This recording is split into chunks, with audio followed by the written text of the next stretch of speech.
Alright, hello and welcome to some new slides about a new topic called exceptions. Let's get right on into it. Exceptions are for when bad things happen, okay? So let's talk about bad things, alright? Enjoy the meme. You will be able to understand it and laugh at it by the end of these slides, okay? So here is my motivating example for exceptions. Here's how we handle bad things happening right now, okay? So let's pretend like we're writing a division function, and we want to make sure that the program doesn't crash if the user gives us a bad divisor, right? So if you're dividing something, it's like, let's make a simple divide function. It's going to take the thing on the top, the dividend, right? All these fancy words. And then the thing you want to divide the dividend by is called the divisor, right? It's the thing doing the dividing. And so this function needs to return dividend over divisor, right? And that's the function. But obviously this will have a runtime error and stop the program if the user passes along 0 for the divisor, right? Because we can't divide integers by 0. That won't work.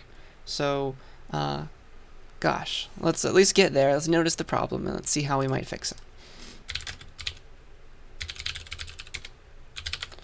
So, int divide, int dividend, int divisor, return dividend over divisor. Okay, so this is going to work most of the time. So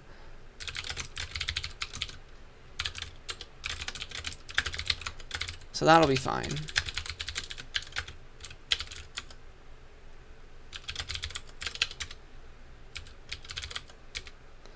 And everything will work until you do something silly like this.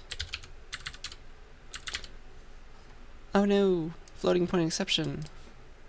What a sad time. So that is a problem, alright? How can we fix this?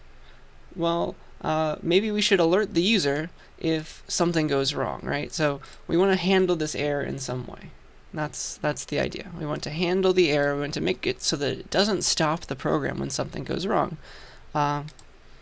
One way to handle this error is to, up here, check first if the divisor is 0. If it's 0, do something else, return some special value, print out a warning, etc., etc. So if you want to handle an error with the tools we have right now in C++, you just have to use a bunch of if statements to see if you're in the error case. Yeah?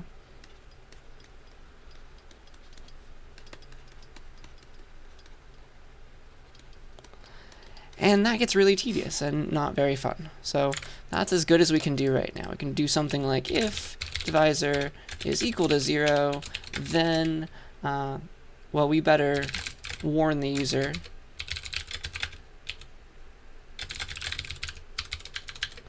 that something bad is happening. And then also, I don't know, like, what do we return here? Because we can't let it keep going. I don't know, we can return like -1 or something as the answer. Or we can return 0 as the answer. Some infinity value as the answer, depending on how you want to handle the error. This is the kind of thing that happens. Okay, you have to put an if statement somewhere, either inside of this function or before you use any call to divide. You got to make sure that this thing is not 0. So either inside or outside, somewhere you have to handle the error. Okay, and if there's a bunch of different ways for a function to go wrong, you have to add a bunch of if statements for every possible error, which really sucks. Okay, so that's where exceptions come into play. An exception is a way of solving this problem in a much cleaner manner. Okay, an exception is a special thing in C++, and what it does is it signals. It tells your program that an issue occurred. It's called exceptions because it's saying that something exceptional has happened. It is informing the programmer that something exceptional has happened. And here is the metaphor. You think of it like, I don't know, you're playing catch with somebody. So exceptions, we say, get thrown by code when they occur. Okay? So like an exception is like a baseball, I guess. Okay? So that's an exception. And whenever it occurs, like you divide it by 0, we can, instead of stopping the program, we can throw an exception, and then somewhere in our code we catch it, we say. Okay, that's the handling part. You catch an exception, and that's what it means to handle it. Okay, so that's metaphors that go beyond C++. You throw and catch exceptions. Okay, so let me actually show you an exception now. All right, so you've actually already seen exceptions, by the way. Do you remember vectors? If you try to use the .@ on a vector, it's going to throw an exception, actually. It's going to do it for you. So let me show this to you. If you have a vector, call it v, and you only have 3 indices, it's got like, I don't know, 1, 2, and 3 in it, and you try to access index 3, which does not exist, vectors are going to throw what's called the out of range exception, okay? And we could technically catch it and handle it and not let the program end, okay?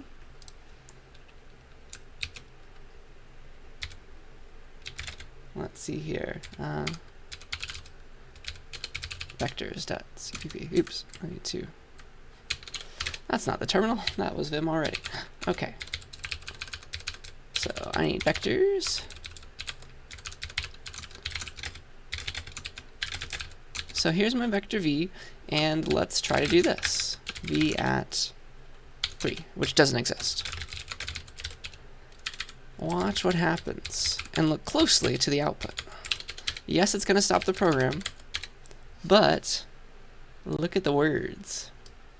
Somebody threw, the vector threw an out of range exception. That's what it's saying, okay? And because we didn't catch it, because we didn't handle it, it does stop the program. But if we did handle it, it wouldn't have stopped, okay? That is the idea. So every exception that is getting thrown by somebody, you can throw your own, is just a value, okay? It's a value of a certain type. So this particular exception was just a value of the out of range type, okay? So that's just a special type that holds some information about what went wrong. But you can totally throw an int, throw a double. That's not a problem, okay? So let's handle that exception. Let's catch the out of range exception and recover from it. Let's not let the program end. Okay, so here's how you do it. It's a new piece of syntax, probably the last big piece of syntax in C++ to show you. It's called the try-catch block. Okay? Here's what it does. Here's what it looks like. You say try, and then you put a brace, and then in here, in this first body of the try block, you put code that could go wrong. Code that might throw an exception.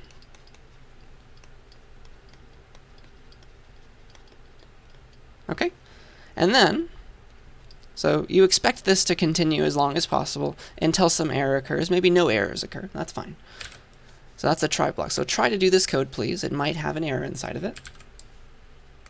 And oops, I have a stray line there. That's bothering me. There we go. And then what you do is you add as many catch blocks as you need after the try to handle any potential exceptions that might have been thrown during the try block's body. Okay? And so here's what a catch block looks like. You can say catch, and then you catch the type that is going to be thrown, the type of the exception that you know how to handle. For example, an out of range. Out of range. And usually, let me give myself some more room here. The standard way of catching an exception is to catch it by reference. Okay, so take a reference to it. So you say out of range reference. This is kind of like a parameter to a function syntax, right? So, hey, please catch an out of range exception, call it E, and then you handle it inside of the body of the catch block. Okay? Here's where you handle the out of range exception.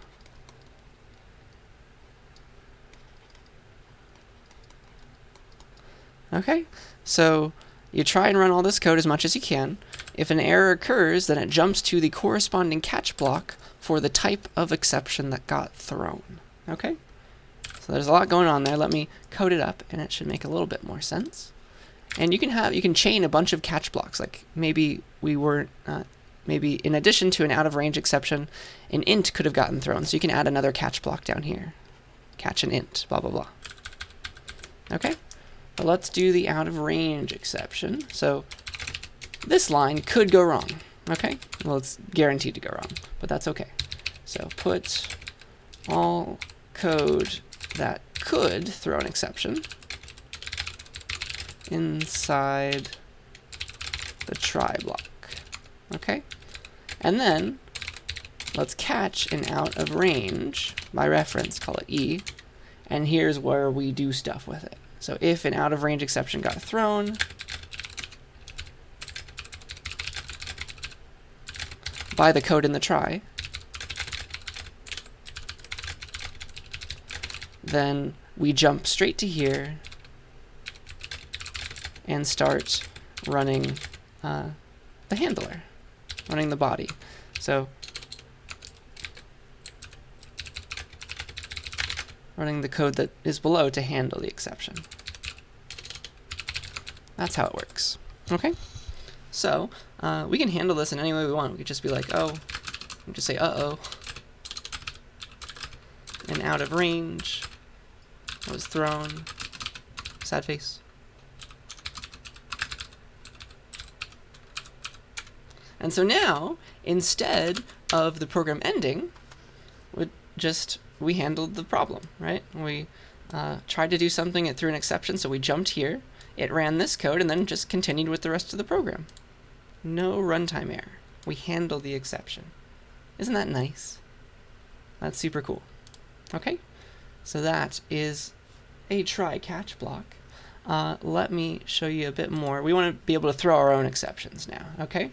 So the first thing that I want to tell you is there are a bunch of exceptions already defined for you inside of the standard except header. So let's go there. Oop, here it is. Standard except.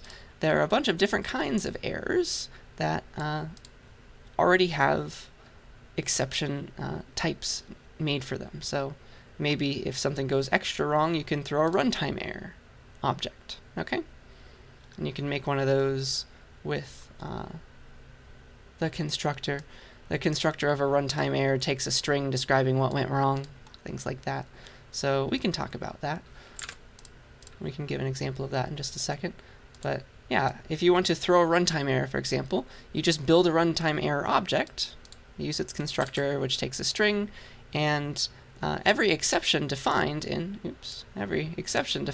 standard except has a .what method, which is kind of funny. You can ask the exception, hey, what went wrong, by calling the .what method on it. Okay? So, for example, here's a nice hierarchy of things that went wrong. So a runtime error is more general than an exception type. It inherits from it, and every exception has a here's how it's defined. Every exception has a what method that gives back a string saying what went wrong, which is really cute. Okay, so that is the idea, and I'll give you an example of that in just a second after I finish all these words on this slide. Another thing that you can do is you can throw any type at all, by the way. You can throw an int, okay? You can throw an int, you can throw a string, you can throw a runtime error. It's not a problem. The way to do it is to say throw. There's a new keyword in C++. You just say throw, and then the thing that you want to throw, of whatever type you care about throwing. So if I want to throw an exception that is an int, I can just say throw 42. That's totally fine, okay? But if you build up a runtime error, you can throw that, whatever you'd like, okay? So let's write a throw string and a throw int function, and I'll give some examples of it.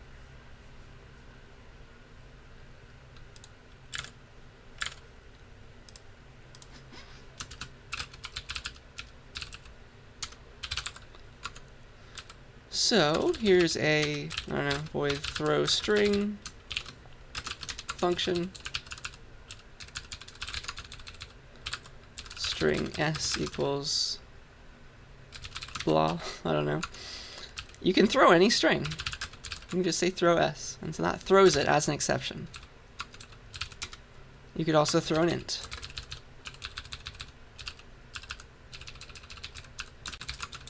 You can make an int and throw it, or you can just immediately throw 42. Not a problem. So this creates an exception and says, oh no, something went wrong. Somebody who knows how to handle this type of exception, please catch me. Okay?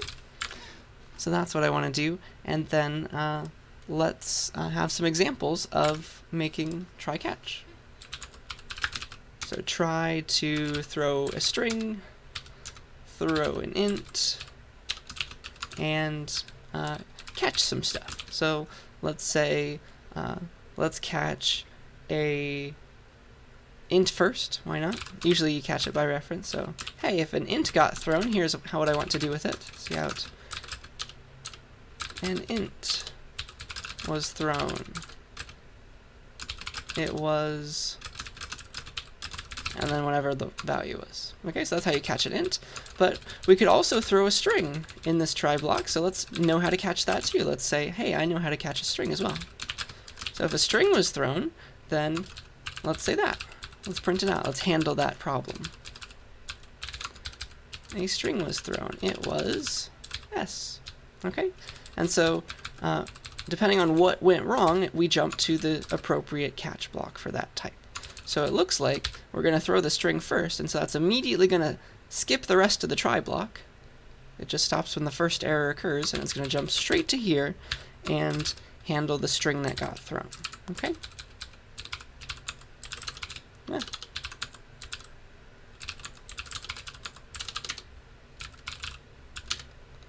And so a string was thrown, it was blah, and a key thing about a try block is the second something goes wrong, it jumps to the catch block, and then the whole thing is done. It continues with the rest of the code. We don't go back here to next throw an int or anything, okay? So it's always the first error that happens. So if I ever want to see that int being caught, I have to throw it first, okay? So this throws the int, and here we are catching it. Isn't that fun? So that's that, and let's see. We can also throw a runtime error. Why not? I want to make sure we do that too. So here's throw runtime error.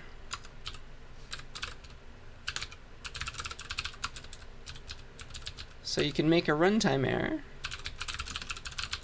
call it E, I guess, and its constructor takes a string saying what went wrong.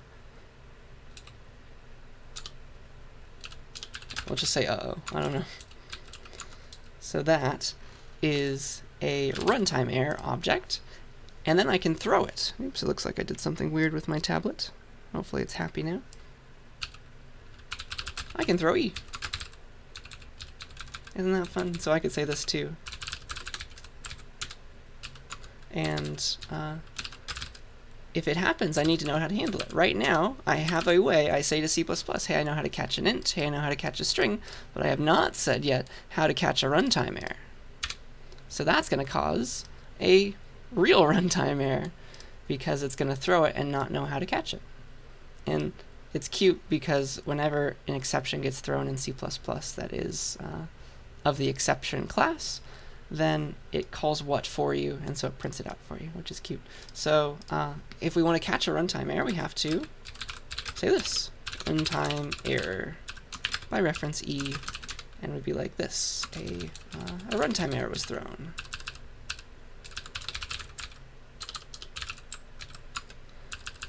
And then we can say like E.what is, and we can call it, because every exception type defined in standard except has a .what method that describes what went wrong. And we gave that string that describes what went wrong in the constructor. So we called it, it just says uh-oh right now. Okay? So here are a bunch of handlers for exceptions, and here's us throwing a bunch of exceptions. But usually you're supposed to only throw stuff when bad things happen. Okay? So that's the idea there. I guess, just for posterity, I should have said, let's write throw string, throw int, and throw runtime error functions. That's what we did. And let's remove these lines because they bother me. So yeah, just remember that a try block, it stops executing the second the first exception is thrown. So you might not know which one is going to get thrown, but the first one is the one that we jump to the catch block of. Okay? That's the idea. So remember that if you throw, you got to catch that type. And depending on how much stuff you put into your try block, there's a lot of things that are running. They could all throw different kinds of exceptions. You might have to add a bunch of different catch blocks for each of those different exceptions that could get thrown. Okay? So that's the idea. You might need a ton of catch blocks to handle each kind of exception, but at least it's like a one-stop shop to say, okay, if this went wrong, here's how I handle it. Here's how I fix the program and let it continue. Oh, if this went wrong, then here's how I handle it. I'll fix it this way. Okay? That hopefully shows the power of exceptions. So I think now we're ready to keep on trucking. The next thing that I want to show you is what happens if you have a bunch of try blocks. Okay?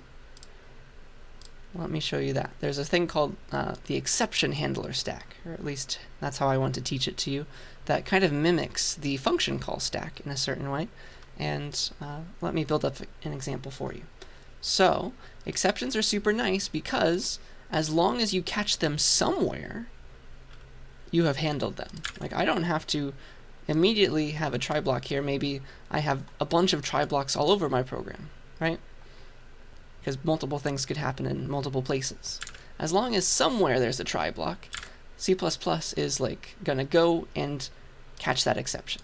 Okay, so maybe like throw runtime error is a very complicated function that itself calls a million functions, and somewhere in there, one of those bunches of functions that gets run, maybe that's where the runtime error really gets thrown. It doesn't matter as far as this try block is concerned. The second it sees a runtime error, no matter if it's not this function that's running anymore, maybe something that it calls, it's going to jump to a catch block. It's just going to be ready. It's going to say, I know how to handle a runtime error no matter where this code is executing. If it's called a million functions along the way, that's not a big deal. That's really, really nice. You can catch exceptions anywhere. So with that in mind, you can build up a chain of exception handlers. Like, I know how to catch this, and this, and this, all in a bunch of different places. And this will make a lot more sense when I give an example, I promise. Okay? So, it kind of knows, C++ knows which handler to go to when bad things happen. It goes to the closest one that matches the type. It goes to the closest catch block that matches the type. Okay? So, let me show this to you now. So here's all my functions, my try catch blocks, things like that. Let me make a, I don't know, just a silly function, just to highlight what's going to happen here. So here's a function called doStuff, and let's have it also have a try catch block. Okay? Try catch. Not sure yet what to catch, so maybe we'll have like it do. Let's have it maybe throw an int. Okay? Let's have it throw an int right now. And let's say up here, if something goes wrong, I know how to catch an int.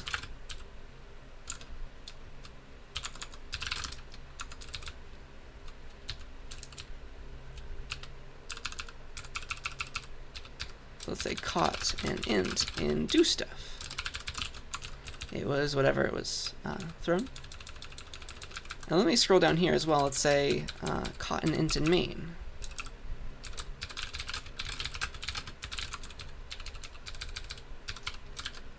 Caught a string in main.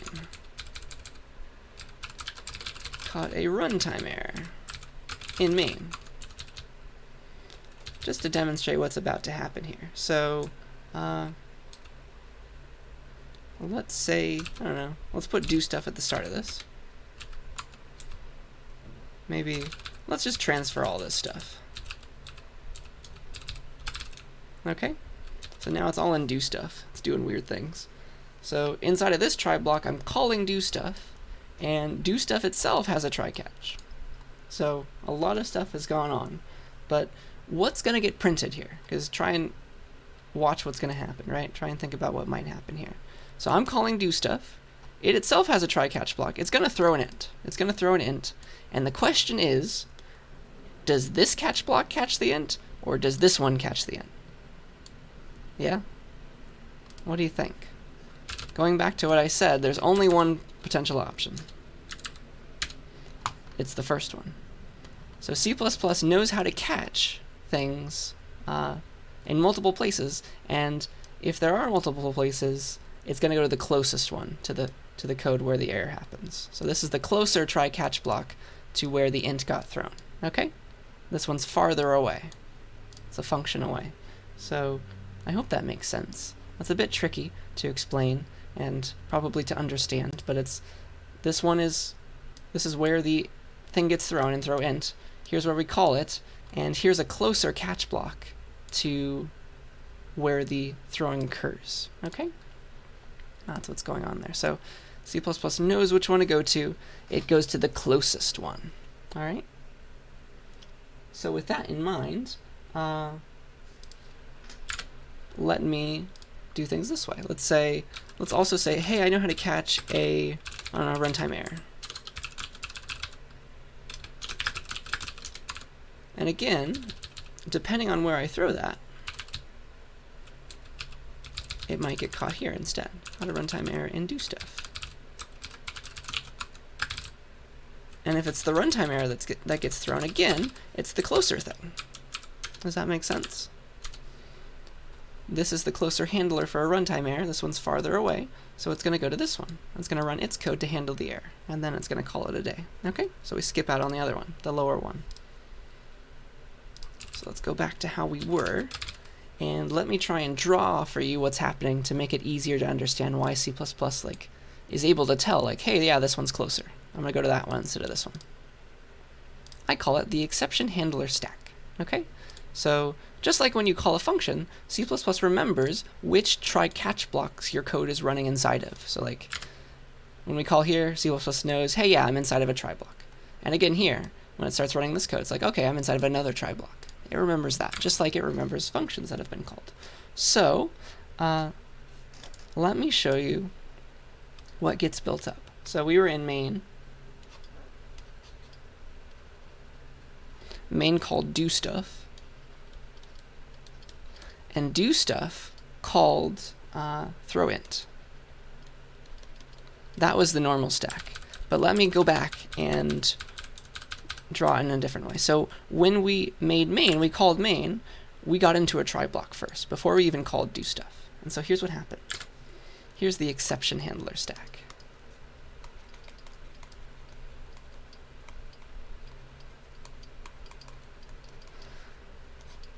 When we go into our try block, C++ remembers the kinds of things that we know how to handle.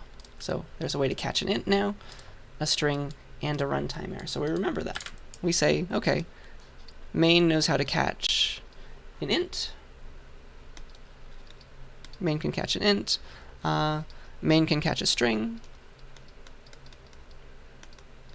And main can catch a runtime error.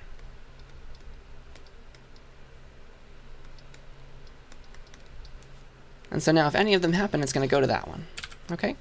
And then we call doStuff. So now we're running inside of the doStuff function. So again, we add that to our normal stack. We go off and we work in there. But we also hit a try block inside of that function. We start running in here, and C++ registers the fact that, oh, we know how to catch an int and a runtime error inside of doStuff. So doStuff, we add it to the stack.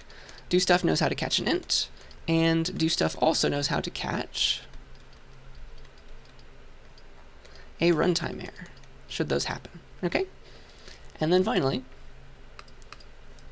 we call throwInt, which is going to run its code and actually throw something. So now we're up in here. There's no new try block. And this throws the integer. Okay? So what C++ does at this point is it looks at the exception handler stack starting from the top, as usual, and it just plops things off until it finds the first handler that can handle that type of the thing that got thrown. Okay, so an int just got thrown by throw int, and so it's like, all right, this doesn't know how to handle an int. Oh, this one does. That's the first handler that knows how to handle an int. This is the closest matching handler.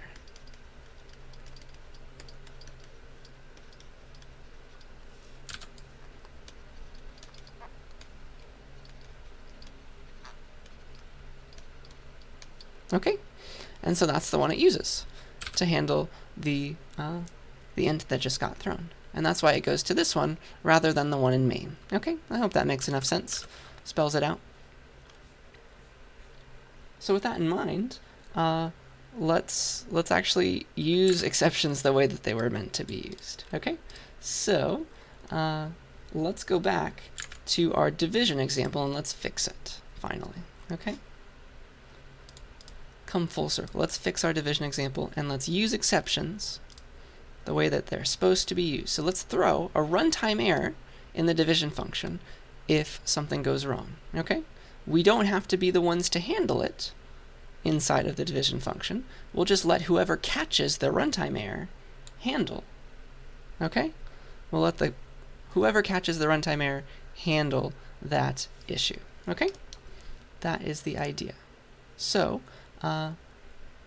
let me code that up for you now. We can handle the exception by repeatedly asking for something in main. That could be our way of solving the problem. Okay? So let's go back to division. Let's make a new file. Let's copy everything first. Let's be division with exceptions .cpp. So now, instead of just like couting things and returning a weird value, let's actually do this right. Let's throw a runtime error. Call its constructor and say division by 0. Oh no. That's the string that goes in there. And so now if something bad happens, we just throw off the error and let somebody else handle it. Somebody who understands what they're trying to do with this division function. They can handle it in the way that they know best. Okay? So we're not forced to deal with it right now. That's the beauty of exceptions. Okay? So let's do that. And maybe in main we can handle the exception by repeatedly asking for a new divisor. So let's change this to not hard code things and let's ask for things. Okay? Cout enter a dividend. That one doesn't matter. So int dividend divisor, and let's get the first one, cin dividend, and then we want to get a divisor as well.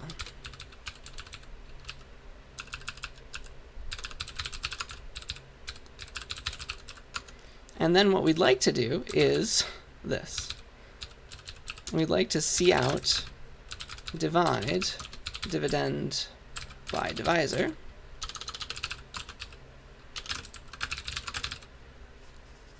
But this might throw an exception, right? If the user types 0 for the divisor, it's going to throw that runtime error right now.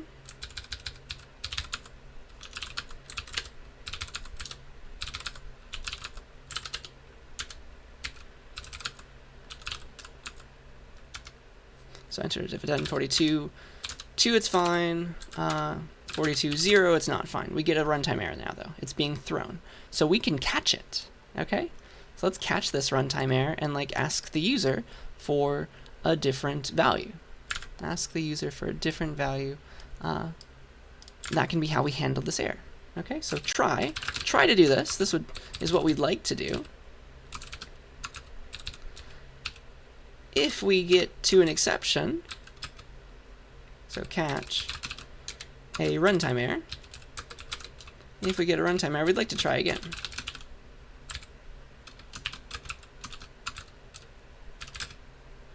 Handle division by 0 by asking for a new divisor. So here's how we can handle it. Boop. Enter a new divisor. And then we'll keep on trying to do this. I think the easiest way would be like, I don't know, in a while loop. This is kind of ugly, but this is it's the way that makes the most sense to me right now as I'm trying to do this for you. So let's try to do this. If it works, we'll break. Otherwise, we're going to ask for a new divisor. We have handled the thing. This is completed, and we try again, right? Because we wrap back around in an infinite loop until this actually works and doesn't throw the exception, okay? The second it actually works,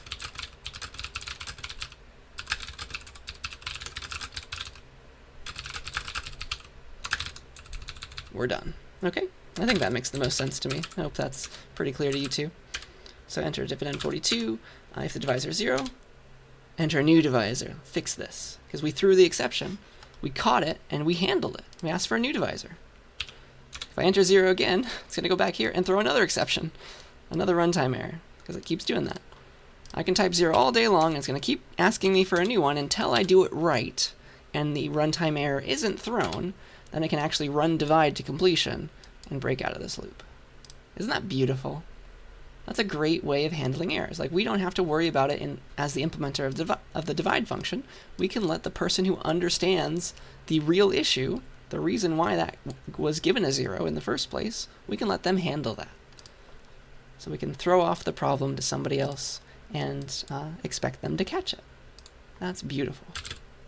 Okay, so with that example in mind, I would like to give you one last problem to try on your own. Try to take the recursive factorial function that we made before, and let me pull up the code for you in just a second, but what I want you to do is not let negative factorials happen, because remember that recursive case. Fact of, like if you were to call fact of -1, it would ask for recursively the factorial of -2, of -3, onward and onward until the end of time, and that's no fun. Okay, so let me give you this code. Let's find it somewhere, and that should help.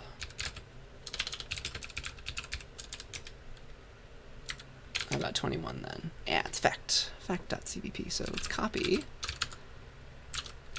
lecture 21's fact.cbp here. So here's the code, and notice in the recursive case, if it's not 1, it's going to try to cause some issues here. On and on and on forever. It's going to keep on asking for the factorial of -2, -3, -4, and it's never going to get to 1, okay? So actually don't even let it be 0. Don't let fact of 0 happen, in fact, okay? Including -1. So all of those should not be allowed. Fact of 1 is the smallest one that you can use. Okay? So try to add an exception to this case, throw a runtime error or something if the user gives you a bad value, and I'll come back and try it with you. Okay, here's how I might do this. So if something goes wrong, we try to, I don't know, see out the fact of -1 or even 0. We want to make sure that doesn't happen. So I guess let me just add an if statement up here. If n is less than or equal to 0, this is the exceptional case,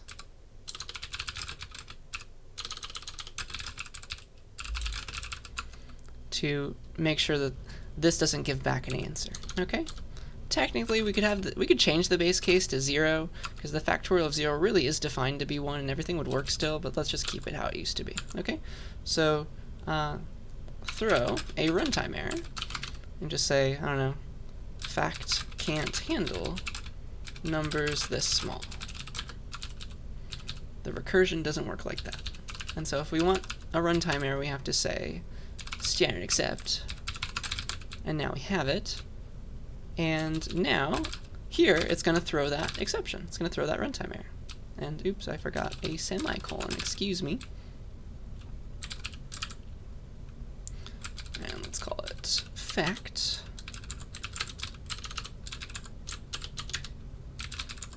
Oop. And so, if this ever happens, we can just maybe ask the user for another value, but we can handle it. We can totally handle it now. Catch a runtime error by reference and do something with it. And just be like, see out whatever whatever E's complaining about. Ask it what's wrong. And that's our way of handling the error.